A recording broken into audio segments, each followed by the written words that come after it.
এই সময়ে কেন চিন্তা করছি আসলে এক ধরনের রুচির দুর্ভিক্ষ আসলে চলছে।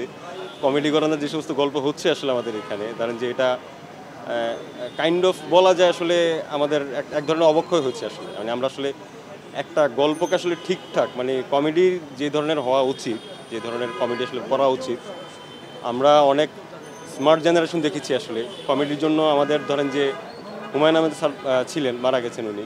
উনি গল্প বলতেন, আমরা দেখতাম আসলে। খুবই দারুণভাবে আসলে উনি গল্পের প্রেক্ষাপট, গল্পের ডায়লগ এবং সব কিছু আসলে ধরেন উনি বলতেন। তো এর আগেও ধরেন যে অনেক নির্মাতা আমাদের এখানে এসেছেন, আমাদের এখানে অনেক বিখ্যাত নির্মাতারা এসেছেন। তারা গল্প বলার ক্ষেত্রে কমেডিকে প্রায়োরিটি দিয়েছেন, কিন্তু এরকম না যে আসলে ধরেন আপনাকে জোর করে হাসানোর জন্য মানে কোথাও থেকে আসলে লাফ দিয়ে পড়তে হবে, ঝাঁপ দিয়ে পড়তে হবে, মানে লম্পজম্প করতে হবে, এই ধরনের কোনো ব্যাপার আসলে ছিল না। তো এই সময় আসলে চিন্তা করার উদ্দেশ্য হচ্ছে সিটকম তো আসলে ধরেন যে ওয়ার্ল্ড ওয়াইড খুবই পপুলার। আমাদের এইখানে ধরেন যে খুব একটা হয়ে ওঠেনি আসলে সিচুয়েশনাল কমেডি। কমেডি অবশ্যই কঠিন একটা ব্যাপার। কমেডি মানুষকে আসলে মানে হাসানো আসলে অনেক কঠিন একটা ব্যাপার।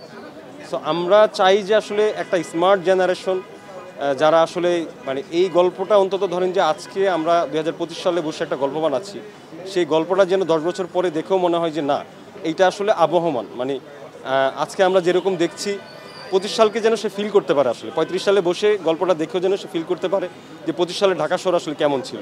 আমরা আসলে স্ক্রিপ্টিংয়ে আছি। স্ক্রিপ্টিং বলতে আমাদের স্ক্রিপ্টের প্রায় শেষের দিকে, এবং আমরা আসলে ক্যারেক্টার সিলেকশন করছি। আমরা অনেকের সাথে আমরা চুক্তিবদ্ধ হয়েছি, এবং হচ্ছে যে আশা করছি আমরা এই মাসের শেষ দিকে হচ্ছে আমরা শুটিংটা আসলে শুরু করতে পারবো আর কি ইনশাল্লাহ।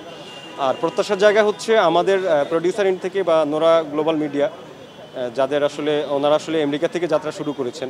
তো ওনাদের প্রত্যাশা হচ্ছে যে ওনাদের আমেরিকান কোনো প্ল্যাটফর্মে আসলে ওনারা কাজটা আগে রিলিজ করবেন। তারপরে যেহেতু এটা আসলে আমাদের কন্টেন্ট, সো আমরা আসলে আমাদের যে সমস্ত ওটিটি প্ল্যাটফর্মগুলো আছে আমরা সেখানে আসলে টার্গেট করছি আর কি। এবং প্রত্যাশার জায়গা অবশ্য এটা আমরা চাচ্ছি যে আমরা সর্বোচ্চ চেষ্টা করব কাজটাকে আসলে খুবই ভালো মানের করার জন্য ইনশাআল্লাহ। এবং আশা করি আমার দর্শকরা আসলে অনেক বেশি মানে দেখে আসলে অনেক আনন্দ পাবেন আর কি কাজটা দেখে।